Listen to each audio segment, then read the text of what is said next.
Hey YouTube, I just wanted to do a quick breakdown on my 22 dedicated rifle and let you know what I've put into it to get the accuracy and the functionality out of it that I'm getting. Let's start with the bolt carrier. This is a CMMG conversion, 22 conversion.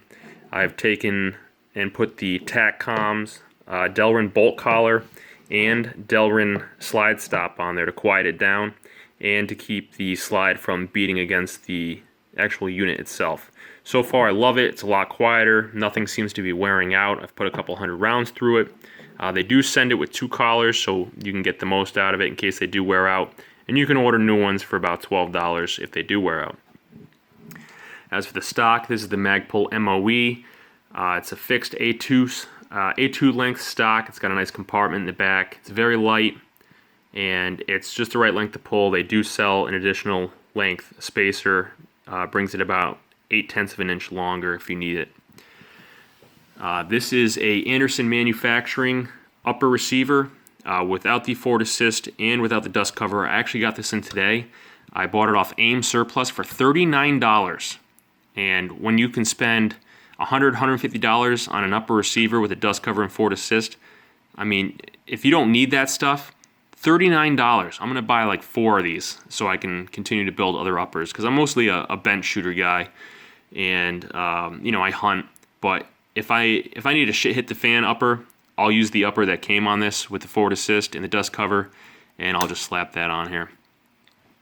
This is the SWFA 10x42 fixed power scope. Turret tracking is spot on. You can reset to 0 on your turrets by loosening these 3 set screws, spinning it back, tightening it back down, quick and easy. Parallax is spot on. I had problems with the vortex that I had and sent back before this. The parallax was off by about 70 yards. On here, not a single problem. It's right on. And let me get a quick view of the reticle for you guys.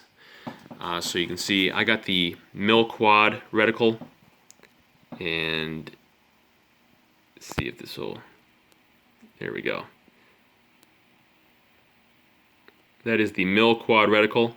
Very crisp, very clear, very thin, and that's what I wanted so I can be more precise downrange. So that's what you're going to get with mil quad. They have multiple options. You can get MOA, you can get mil, you can get mil dots. This is the mil quad, and then I've got the mil turrets, or I'm sorry, MOA turrets. So moving forward, I have the Warren one-piece 0 MOA cant. You can get a 20 MOA cant in this if you're going to shoot long distance, but this is a 22. I doubt I'm going to get out beyond 150, 200 yards with this, so I went with the 0 MOA cant. It's very lightweight, very strong, lots of fastening points. Scope's not going anywhere. I have the Black Dog mags.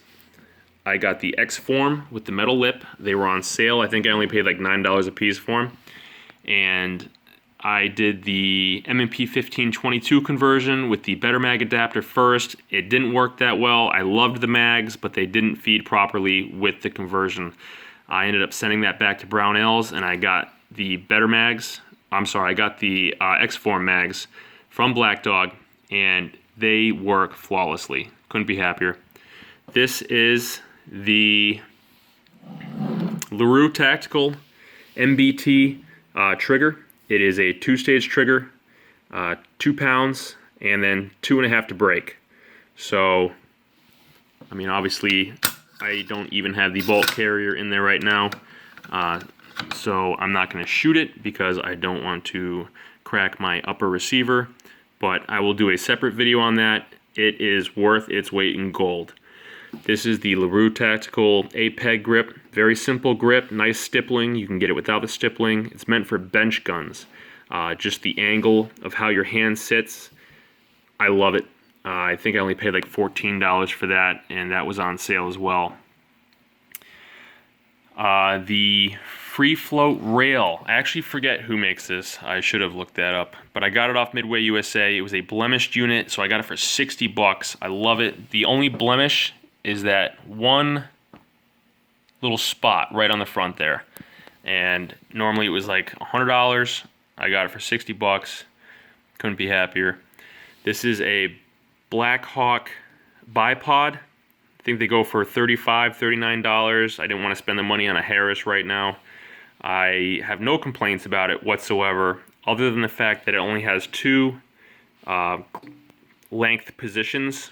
I mean, you can use these dials and tighten it wherever you want, but I know some bipods have multiple height settings that clip right in. This is the custom Bear Barrels 22 match grade barrel that I ordered from BearBarrels.com. His name is Clint Bayer. He's retired military. He makes these in his spare time, and I got it from the time I talked to him and ordered it to my door about 2 weeks. I paid about $270 total for this, and I'm getting half-inch groups at 50 yards with non-match ammo with this barrel, and that is phenomenal, especially with a semi-auto. So if anybody wants to build a 22 upper for some actual precision work, I would check him out. He's awesome. He doesn't really have a huge waiting list either. Like I said, it was a 2-week turnaround for me, whereas some companies you could wait months. This is a Spikes Tactical Dyna Comp, and I use this on my 223-556, and since I'm not using that upper right now, I've put it on here. I'm not so sure that it does a whole lot with a 22 that's noticeable, but this is one of the best comps I've ever used. On my 223-556, I have almost no noticeable kick with that comp on there. And let me see what else. I guess one more thing. The other thing that I have from TACCOM is I have the bolt carrier plug. This is a Delrin plug. You can see it has an angled face, and that just slides in front of your buffer and locks right in.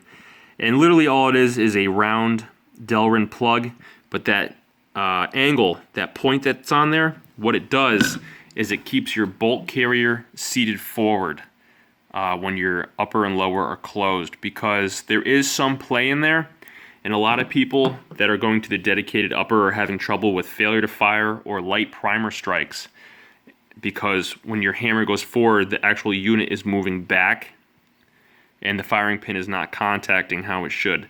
So I think it was $12 for that plug. I haven't had a single problem since I put it in, and I was having about a 50% failure to fire rate and light primer strikes. I also have the TACCOM enhanced firing pin in there. It's a little bit longer.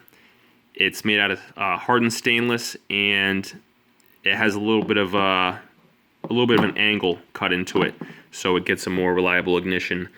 And I think what you can do is you can go on a TACCOM's website if you want all this stuff. They have what's called the reliability kit. You can buy that. It's probably like $35-40. It comes with the plug, some pins, some springs, and it comes with the firing pin. And then this quiet bolt kit is separate. So this is what I have so far. I'm loving the accuracy and the functionality. Haven't had any problems since I put all this together. If you have any questions, leave them in the comment box below, and I'd be happy to let you know more about my gun or help you build yours if you need any. So please comment, and I'll talk to you later.